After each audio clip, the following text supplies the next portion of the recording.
Hey up everyone, what's going on and welcome back to Sheffield United, where last time out I said surely West Brom have got to falter at some point. Surely. And well, they have. Since losing to us in January, they lost to Chelsea. I knew about that one, but fair enough, it's Chelsea. And during the episode last time with us, they beat West Ham and drew with Wolves, so I figured they were still doing alright. But since then, they've played 3 games and they've lost all 3 of them. Man City, fair enough. Leeds, away, and Tottenham away. They're not unexpected losses, but considering they were winning those sort of games before, the wheels have well and truly fallen off this particular train. 5-4 against Liverpool, by the way. Didn't even notice that one when it happened. And Troy Deeney isn't just scoring penalties, by the way, either. He is scoring just normally, which makes it even more baffling that he is the second highest goal scorer this season. What this means is West Brom have fallen to second. And I know what you're thinking, oh, it clearly means Arsenal have gone top then. No, we have. We're top. We're top now. Arsenal also being rubbish, as Arsenal do post-January. Kyle Walker's got 9 assists. Well done, Kyle. I hadn't even noticed, my friend. You should be getting more plaudits than you are. Now, they do have a game in hand, Arsenal, over us, and if they win it, they do go ahead because their goal difference is better, but they have lost their last 2 games as well, and they've lost to Brighton and Leeds. So they're teams that they should really be. They lost to Burnley away as well, and Bournemouth. They are losing to teams away from home that they really shouldn't be. Except for Bayern Munich, of course, because that one comes as standard. Yeah, so after back-to-back 6-0, 4-0 wins, 3 losses on the bounce without scoring a goal for Arsenal. That's interesting. Like I say, if they win their game in hand, they're back ahead of us. We play PSG today. We're the second round of fixtures for this knockout leg. But I'll just get you caught up on the previous 2 games that we played, which was a 2-2 draw, which we seem to enjoy, against Manchester City. It's happened twice this season, both home and away. Fofana in the second minute with an Vincent Kompany of a goal. Is the best way to describe it, just central defender on the edge of the penalty area, smashing it in out of nowhere. And Neymar with a penalty. Man City pegged us back both times. Aston Villa, you can see the score already. It was a 7-2. The irony of that scoreline hit me long after I played that match. But Curtis Jones, a casualty in that, but 2 goals for Palacios, Jota and Calvert-Lewin. It made substitutions really annoying because I couldn't substitute any of them off. They all got 2 goals each in the first half. Marcus Edwards got 1 in the second, along with 2 goals. Aston Villa actually won the second half. They scored 2. But I'll be honest, at that point, I think we stopped trying. Xhaka's still on a 7.2 though, despite conceding 2 goals. They weren't rubbish, Aston Villa, on the attacking side of things. They had a fair few chances. Paris Saint-Germain. We are in Paris for this one. Neymar returns to his former home, and his match load currently is light. Oh yes, we've been saving him. Palacios is unregistered. It's the main reason why I didn't play him. Madison's still injured, of course, for this one. It is worth noting we did concede 2 goals with Izzo and Helander as our central defensive pairing. So, somewhat unsurprising, you probably argue, that we did concede something in that match. And Kyle Walker's 9 assists now have given me a new light on that one because he was behind Nacho at one point on the list. He's back ahead of him again. They seem to just be trading places. Marcus Edwards returned to fitness. Of course, he's been injured again. And a important cup game, I will put a goalkeeper on the bench, I think. I will put a goalkeeper on the bench for this one. Madison, by the way, it's taken me this long to actually get around to it. His stamina's down to 10 because he keeps getting injured. Those injuries. He's not injury prone. It's not a trait of his. He is the most unlucky person I've ever seen. Since we signed him, essentially, whether or not that twisted ankle happened in our purview or not in August, I can't remember exactly the date he was signed, but stubbed toe from kicking the ball had him out for a week somehow. He got a bruised foot from being tackled, 3 days. He's had a cold, 3 days. Broken nose from being impacted from another player.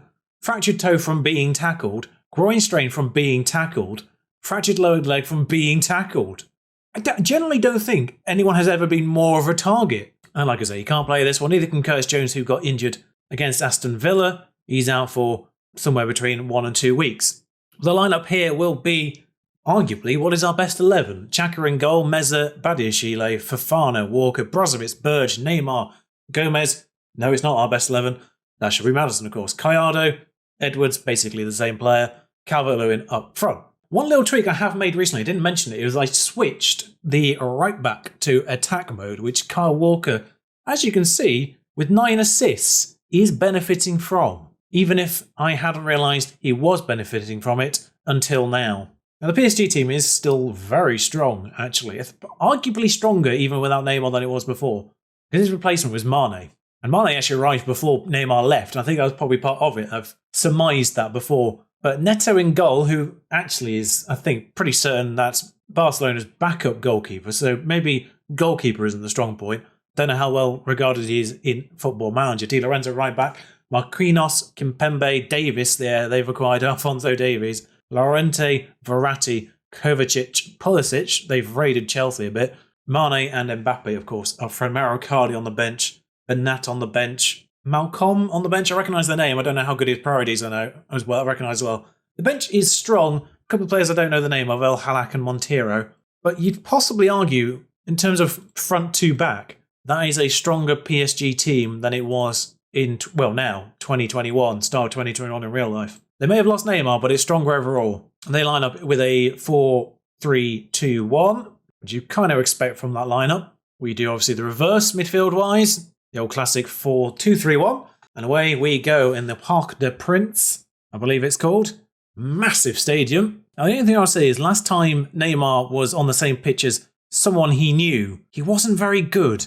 Don't know if that was related in any way, shape or form, but having Gabriel Barbosa on the same side of him during the Man City match, he didn't perform particularly well. Gomez has scored after slagging him off and saying he wasn't as good as Maddison. He clearly heard me. We are 10 minutes in, and Gomez has got us an away goal first and foremost, but importantly at this stage, the leading goal.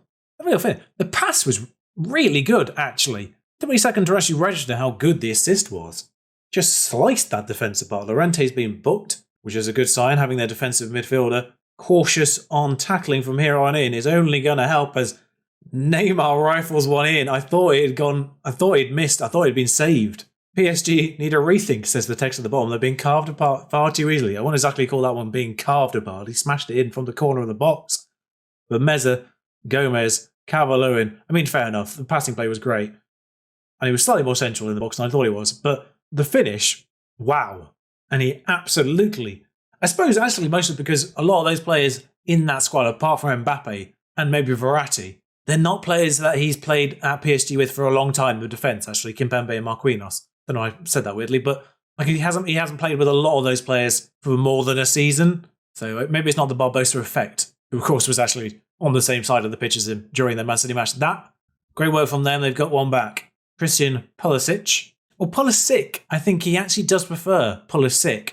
As an American, he doesn't pronounce it the Sitch way. I'm fairly certain at some point he said that. Not that it really matters, but he's the one exception to that rule with like Kovacic, for instance, in the same squad there, and Brozovic in ours. He's the one exception to that rule. And we go in at half-time, 2-1 up. There's not been a great... In fact, every shot on target has gone in. What a masterclass of goalkeeping we're seeing. All clinical. 2 away goals is massive, though. Fofana's on a 6.5. Brozovic is weird, actually. Like, half the side are playing well, and half of them aren't. Well, I say that. Meza and Walker and Calvert-Lewin are 6.7, 6.8. So they're average. It's just Fofana and Brozovic that you'd argue is under. If we say a 6.7 is average, then there's only those two that's under. Llorente plays that out to Davies, and we know how dangerous he is. He's up against Kyle Walker, who isn't slow, and Mbappe, with an acrobatic finish, we'll say, hits it over. Inter Milan are 2-1 up at Real Madrid. That's a hefty 2-1 now. I was about to say that's a hefty win, but that was the wrong adjective for it anyway. Brozovic is getting tired, so this is one I need to go into this page for, as I need to swap Burge over and bring Witsel on. Walker is getting tired, so Nacho's on as well. In this case, it's more about tired than performance. Fofana, I can't really do much about. He's 6.3. I don't have any other defenders on the bench. Mane's really tired. They brought on Bernat. I thought for a second, they did for a split second there have Marquinhos at the right back for no reason whatsoever. I was very tempted to try and exploit that because that's where Neymar is, of course. I was going to tell him to play down the left, but they put it back again, and Di Lorenzo's there. For now, Calvert-Lewin, Neymar, great passing play. Gallardo, it was a tough angle. I wouldn't have expected him to have scored from there. Remember, did a turn around, by the way, in the background. It's 3-2 over there. But Inter Milan still have 2 away goals, of course, so only need a 1-0 on their own patch to go through. Marquinhos plays it forward to Paredes. How do you pronounce that one, actually? Marginally concerned by that passage of play there, as for a second it looked like Xhaka wasn't going to run for it and Mbappe was going to latch onto it. But we've got it through to their end of the pitch for now. Back with Icardi. They play with two strikers. Have they gone 4-2-2-2-2? I don't know if I said the right number of twos. Di Lorenzo, 4-2-4 basically. Kovacic, Llorente, still Llorente. I mean, I think Llorente got confused. We've conceded a ridiculously stupid goal there. Llorente just pauses as if he can't believe what just happened. And then the way it's moved into Icardi in the middle there is so dumb. So dumb. Cannot believe we've just conceded that goal. Marcus Edwards has come on for a tiring Burge in the middle of midfield there for no reason. But it's 2-2, which if you'd asked me beforehand, I'd have taken. Does mean we have to win or at the very least not draw anything higher than a 2-2 on our own patch to be automatically through. But yeah, they're going to ask me why I didn't bring Fofana off. I know that much. I said, well done, you've avoided defeat, but they score on the stroke of half time as well. 41 minutes, it wasn't that close. Oh, Everton's 10 days away. I am somewhat furious that Liverpool got Salzburg as their draw, or the Sevilla get 1-0 over Chelsea there. I dreamed of getting Salzburg. After Juve and Real Madrid in our group, PSG was a harsh draw, especially for coming top in our group. I do adore Palacios' 20 determination, driven as well as a personality, as you'd expect. Getting better all the time. He's available he's easily available towards the beginning. Get him if you can. He's quite good. He's available for free at the end of the first season, I think it is. And he got a work permit eventually. It took him about 6 months to get one, but worth it if you can get him. Didn't play very well first season, admittedly, but this year, much better. And he's injured. The timing on that. Note to self, never praise someone whilst recording because it will immediately backfire. Ooh, massive result here. Liverpool losing to Everton. They were the ones most likely.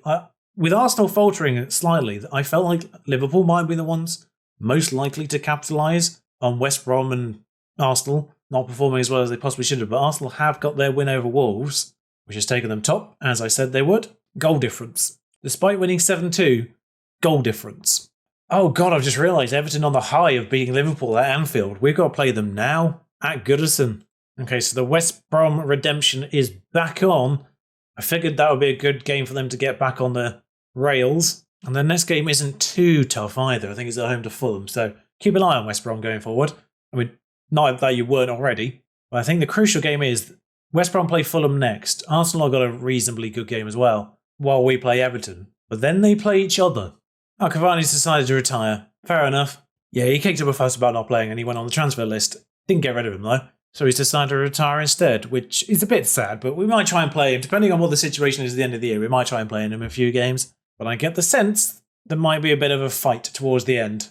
So, with the Champions League match dealt with for now, we have to focus on the English Premier League. And, well, we've got Everton today away from home on the high of beating Liverpool at Anfield. So this might be tougher than it originally was billed 10 days ago. Not easy either way, though. They are sat in 8th. They're ahead of Man United, actually, at this stage. I'm keeping an eye on Man United because, of course, Harry Maguire, the last Sheffield United player I need to get back.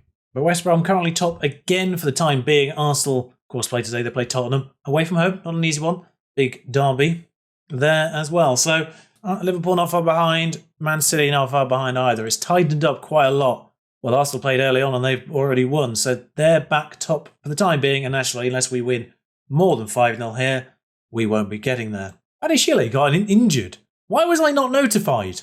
Oh, is there once more game time, so we might as well play. With 10 days between the fixtures, I don't really see the need to change any other players than the enforced changes. So Xhaka, Meza, Izzo, Fofana, Walker, Brozovic and Burge, Neymar, Gomez, Edwards on the right, who I think is technically better than Gallardo and has development space. Calvert-Lewin up front. At this stage, Edwards and Gallardo are much of a muchness. There's not a lot splitting them, but the more game time I can give to Edwards, the better in the long term. So here at Goodison Park, we don't get to see the team sheets. Don't know why. There's a highlight from kickoff. I was going to talk about something else for a second, but we'll focus in on the highlight for the time being, as Edwards backheels it to Walker, cheeky. It's carnage in the box, and I can only assume there was a block in there somewhere. But there's their lineup. It's not really much difference. There's Mandy at right back, L-U-K, I'm presuming that's pronounced, on the left wing. Richarlison's up front, of course. We've nicked Calvert-Lewin. Otherwise, Williams there, actually, in the midfield. Is that the Willian or is it a different Willian? No, he's just playing central midfield. And there's Chidera UK as well. Fast is basically his selling point. Fast and can dribble. Not a bad player. James Rodriguez. James, I should say. Corner doesn't go anywhere. What I was going to say is, last time out, you will have noticed the homegrown situation when it came to the Champions League. I made that worse by selling John Egan, who was essentially just a free player to stick in registration-wise, even if he was never going to play. I have 6 homegrown nation players. What have I just witnessed? I'm so sorry. I need to interrupt that chain of thought for whatever this is. Right. Chaka, who has been largely faultless for a season and a half, what has he not done there? It's not a great showing from the left back in that either, just to point that out. It's not entirely the goalkeeper's blame. I'm going to thrash my arms. I'm far from pleased with what I've seen. What? I mean, the first half just went like that. There was a highlight at the beginning and a highlight at the end, and there wasn't really much in between. But yeah, I have 6 homegrown players, and I think I hadn't really noticed the lack of homegrown because they're all in the first team. There's Calvert-Lewin, Edwards, Maddison, Walker at right back, of course. Ramsdale is back up, and Burge has equalised. I just want to get to the end of my sentence. I don't know who the 6th one is off the top of my head, but Gomez puts it in there, answers on a postcard. Burge at the back post. Calvert-Lewin tried the header, cocked it up massively. He was going to go out for a goal kick on the other side. Thankfully, Burge was there to pick up his slack. Chidera. What is going on in this match? I thought the PSG one was going to be the highlight. I really thought the PSG match was going to be the main match of this episode, but purely for the what on earth is going on-ness of these goals, this is pipping it to the post for the time being. I was still baffled by the first one, and then they basically trumped it with the second. I don't know which was more confusing. I guess played out to the... No, it's gone to the left and... Right, okay. Good block. Good work from Izzo there. All right, Edwards is on a 6.4. What? Hang on, it's on 78 minutes? Where's this game gone? Gallardo's coming on. Gomez hasn't been horrible. He's also not been great either. Esposito's coming on, and we're going to up top. I didn't realise the time, so I'm making all 3 changes. James is going to put a corner in. I can't really remember where this highlight began or whether or not that was going to be important, but Neymar's on the charge. It might be important. It might be a long old run here. No, Davis fouls him. Doesn't get booked. We're going to lose to Everton here. We're losing to Everton. I can't really do much other than shout at them, but I've run out of time. They've got a late free kick, so it might even be 3-1. Nope. Okay, late throw-in for us. We do love a late goal. That has been highlighted before. There's another throw-in, and I'm actually starting to suspect there is nothing coming from this. Especially there's no one ready for him to throw 2 here. Where's the short option that I have prescribed to these throw-ins? Burge plays it to Witzel. We've got 20 seconds to play it forwards and get a goal. Izzo's just lumped it at Calvert-Lewin. Neymar will get the... No, he won't. He'll just run off the pitch with it. What was the highlight? Evenly matched. Should have been 1-1. Well, I thought it was a spanner in the works for what I'm going to call this episode, because before it was definitely going to be something related to PSG, but now it's likely to be, what have I just seen? Not happy with that in the slightest. Disaster of a result. It was 2-1. It's not a disaster. The boss has some explaining to do. Well, I would if I could. West Brom drew. Which does mean if we win our game that we've got in hand on them, we do go ahead of them. But the problem, of course, is Arsenal now. We think we'll yet to play a second time. It doesn't bode well losing that match going into the Chelsea game, Burnley to follow, which is at the very least a nice game that I can rotate in between these 2 games a little bit. Arsenal, of course, is the final game of the season. I'd forgotten that. I've just noticed the last 2 games of the season. Of course, before, I had no reason to look at the West Brom game when I started this season. The last 2 games of the year are West Brom and Arsenal. Right, well, we're building towards them. Of course, next time out will be PSG, and I'll just slap in the Leicester game that follows it. And then from there on in, it'll be whatever's remaining of the Champions League if we're still in it. Or I can see Leeds and Tottenham, and there's obviously West Brom Arsenal. I might end up doing 2 and a 3, depending on how the season pans out. It's so flexible the rest of the season, what you'll see and what you won't. So until next time, which is definitely PSG and definitely Leicester, until then, and I might work out what happened with those goals. Ta-ra!